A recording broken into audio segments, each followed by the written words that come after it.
We have noticed in the last couple of years that the Premier League is not what it used to be. The intense drama, a new winner every year, faces that lit up the Premier League, the Eden Hazards, the Harry Kanes, the Mo Salahs at top quality, at the prime and peak of their career. But in today's game, it's very, very different. With VAR, with lots of fouls, with lots of controversy around the Premier League, quality differences, same winners, multiple years. Today we're going to be talking about the Premier League and why it's getting boring and the downfall of the Premier League. So if you're going to enjoy this video, it's going to be nice and to record. Always remember to smash that subscribe button to the my channel, and let's get into this one. One of the biggest controversies and has caused a lot of arguments in the Premier League in the last couple of years, and it's a big reason for the downfall, is VAR, Virtual Accurate Technology. I think that's what it's called, or what it stands for. VAR has been a big cause of the downfall of today's game, with stupid decisions. If your finger's offside, you're offside. If your toenail's offside, you're offside. Back in the day, if your hand was offside, yeah, well, you're right, you know. If your full body was not in front of the man, then you're fine. You're all right. Now, if you lay a breath past your man, well, you're gone.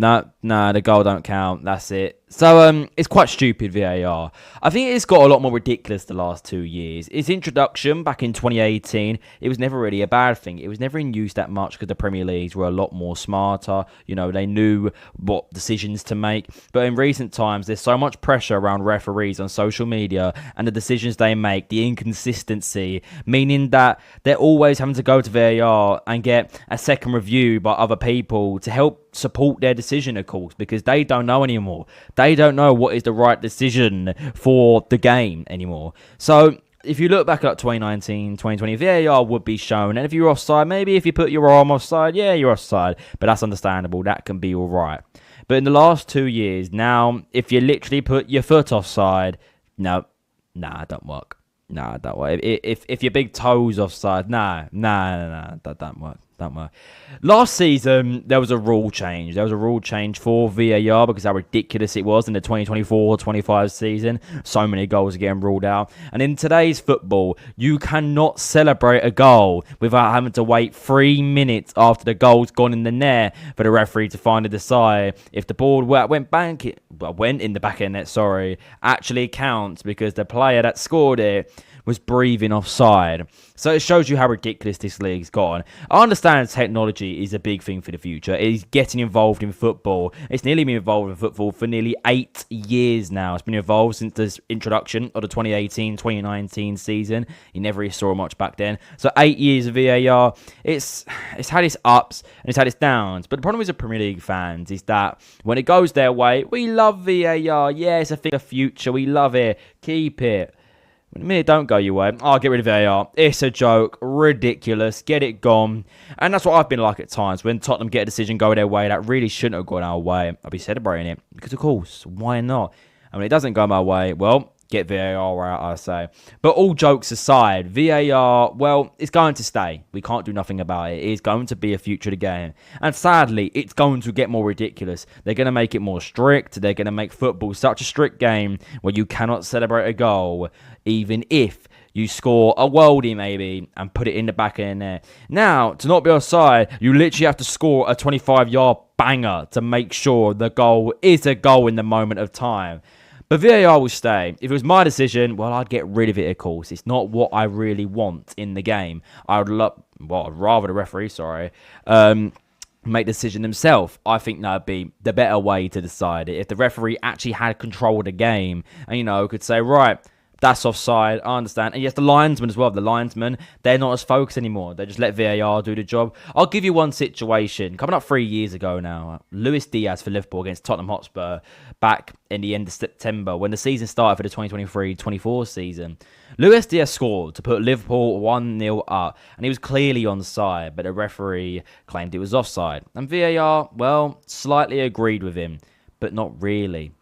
Tottenham then went on to win that game 2-1, which Liverpool fans are outraged by. And, you know, the PFL, or I think one of them, I can't remember now, or just VAR in general, put out a thing saying that the goal should stand. The goal should have counted, and we're very sorry. And it really started going downhill from there. That one decision changed the whole dynamic of VAR.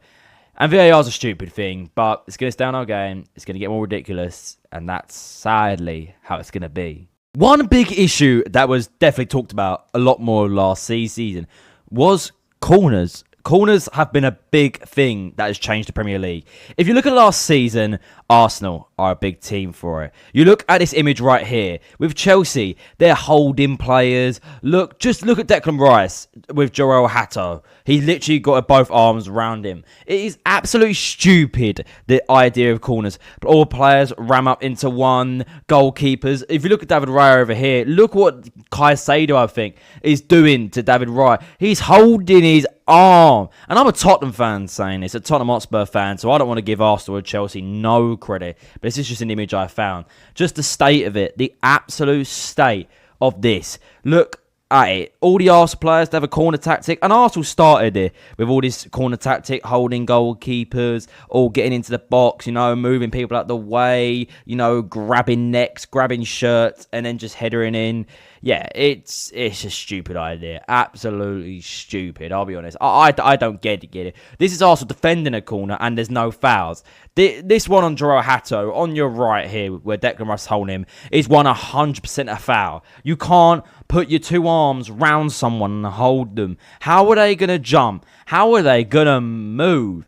David Raya, but Chelsea are not doing any better here. Look at Caicedo and David Raya. The goalkeeper, should be able to come out. He should have freedom because he's got to defend, not be held by the opposition. So it shows you it's a joke. It's an absolute joke, corners. The idea of corners in the last couple of years has been stupid. Now everyone does the same tactic as Arsenal, and there's always a foul when corners are getting taken. Normally about 13 corners a game, and every single one of them are always absolutely, just stupid. Absolutely stupid. When we take a corner in Tottenham Hotspur, we don't have it as much, but we've done it many times, especially last season when we had Thomas Frank as coach. I'm not going to say that man's name ever again. We didn't really do it, but we did it a little bit. We holding plays, getting in the way. That's why Christian Romero and Mickey van der Ven were one of our top goal scorers last season because of corners. Sorry, I can hear myself while I'm talking, so it's a little bit of a delay, so it's quite awkward for me to speak. But yeah, it's just stupid. The whole idea of corners, I just don't get it. I really, really don't get it, to be honest with you. Like, the way... I don't know what words to use, because Arsenal are a main team that do it. I think we can all agree. Arsenal are a main team that do this. They hold people, they get in the box, they head it in. Yes, Gabriel and Saliba are very good aerial. They are very, very good from corners, but it shows you how physical corners have become. And yes, football is a physical game, of course. There's always going to be a little bit of rugging, tugging, all that in the box, but not like this. This is absolutely ludicrous. The way you're getting held by literally getting held by the body, your shirt's getting ripped. I've seen it before on corners. People's shirt, or players' shirt, I should say, are getting ripped in the box because of people tugging them, like holding them. It's an absolute joke, let's be honest now. And corners, I think the referees need to go over corners, and it's another big reason why that this Premier League is going downhill and just turning into an absolute game of WWE. And the last thing we're going to cover in this video is the downgraded quality of big Premier League teams. Let me just name a couple. Chelsea, 10th place last season, not been good enough in recent times. Only a UEFA Europa Conference League and a pre-season Club World Cup to show for it. For the standards of Chelsea, 7 domestic final losses in a row is disgusting. Of course, 12th and 10th in the last 4 years, meaning 2 mid-table finishes in the last 4 years. And other than that, they finished 6th and 4th. Nowhere near the title race, where if you look 20 years ago, Chelsea were the biggest team in the country. Manchester United, one of the biggest teams in the world, arguably the biggest team in England, have been mid recently, let's be honest. Last season they finished 3rd, yes, but there was no trophy to show for it. The season before that, their worst ever finish in the Premier League, 15th, and losing the UEFA Europa League final to Tottenham Hotspur to hand them their first trophy in 17 years. Before that, an 8th place finish, with only an FA Cup to show for it, just to get Europa League football. Otherwise, it would have been no Europe for 2 years if that FA Cup didn't come home. So 1 trophy in 3 seasons in an FA Cup.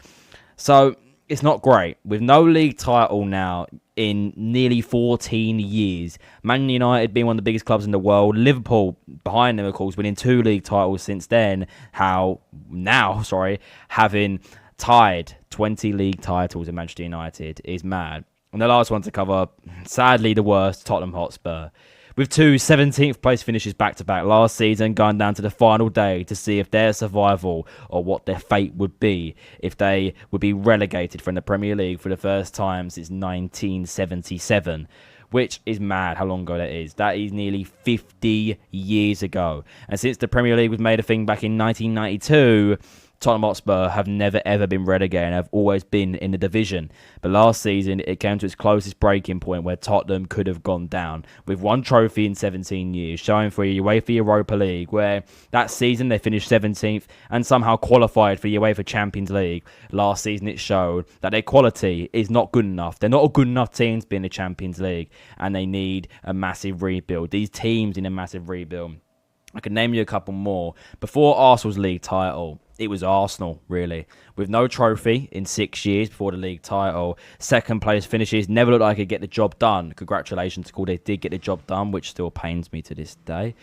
They still lack a lot of European history. Losing the Champions League final was a big thing for them. But they won the league, which is one thing they've been looking for, of course. And the team that's dominated in recent history is Manchester City. With 4 league titles in a row at one point, no other team has ever done that. Sir Alex Ferguson with 3 league titles in a row. Pep Guardiola cemented his status in English football by winning 4 Premier League titles in a row and bossing the Premier League, showing why he is just arguably the GOAT, one of the greatest managers of all time.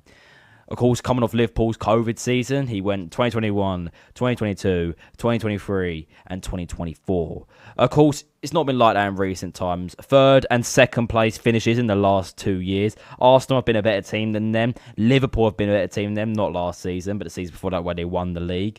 So, yes, there's quality, but the Big Six is dying. If you're not seeing that video, go watch it now. Go to Jacob Smitty's page and you just scroll down, you'll see. But the Big Six is dying and the whole quality of the Premier League is improving. But there is a downfall for the Premier League. We used to have the Big Six that dominated the league in Man United, Liverpool, Man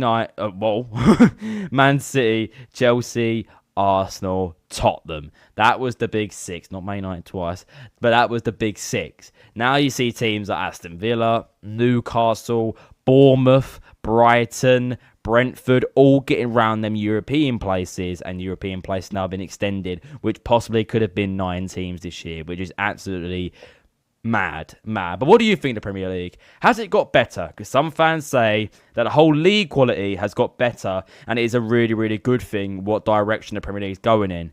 Other fans say it has been a joke. The Premier League is not what it used to be. The entertainment, the title races. We don't see the same excitement anymore for all the reasons I've pointed out. So, thank you for watching, guys, and I'll see you little dirty faces soon. Goodbye, guys.